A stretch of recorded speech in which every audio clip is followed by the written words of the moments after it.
Toulonnais Frédéric Seillet en culotte bleue, 71 kg 900. Et le nordiste Jean-Paul Roux en culotte rouge, 71 kg 750. Combat prévu en 10 reprises de 3 minutes. Dès le coup d'envoi du premier round, Jean-Paul Roux prenait légèrement de vitesse son adversaire. Et 1 minute 30 après le premier coup de gong, il trouvait la faille avec un crochet du gauche. Seillet semblait alors nerveux, tendu, sans doute à cause de l'enjeu de la rencontre qui n'est rien moins que la ceinture de champion portée jadis par Marcel Cerdan et Jean-Claude Boutier.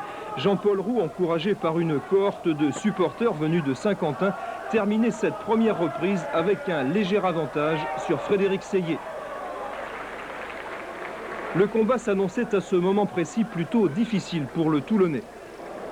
À Frédéric Seillet. Dès le deuxième round, Frédéric Seillet semblait avoir un peu repris confiance en lui. Il laissait alors Jean-Paul Roux venir à lui, il le laissait se découvrir et réussit à porter au nordiste un excellent crochet du droit. À partir de cet instant, le Toulonnais retrouvait toute sa confiance. Roux commençait pour sa part à douter et tentait le mieux possible d'esquiver la succession de crochets de direct, de droite comme de gauche. Roux commettait même quelques erreurs.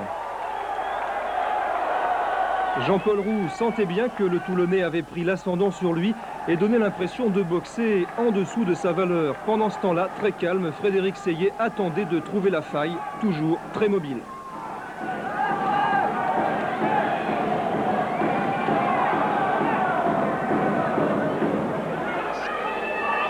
Le premier point maintenant, ouverture de la 3e reprise. La 3e reprise allait être la bonne. Frédéric Seillet le savait et il ne voulait pas compromettre son avantage en prenant trop de risques. Boxant très intelligemment, il préférait attendre une ouverture de Jean-Paul Roux. Son manager Alain Ruocco le lui avait d'ailleurs conseillé pendant la pause. Après 7 minutes 30 de combat, Frédéric Seillet devenait alors très sûr de lui.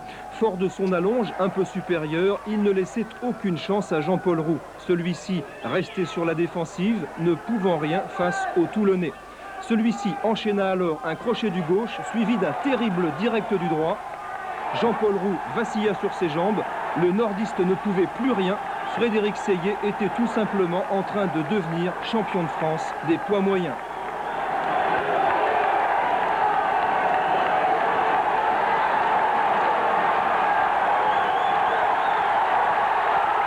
Après 8 minutes 15 de combat, ce fut le chaos indiscutable. Jean-Paul Roux, très courageux, essaya de se relever. Mais son manager, Vladis Kopek, jetait l'éponge. Superbe victoire du Toulonnais Frédéric Seillet. Un titre de champion de France des poids moyens largement mérité. KO à la 3e reprise. Et une ceinture tricolore que ne désavouerait pas Cerdan ou Boutier.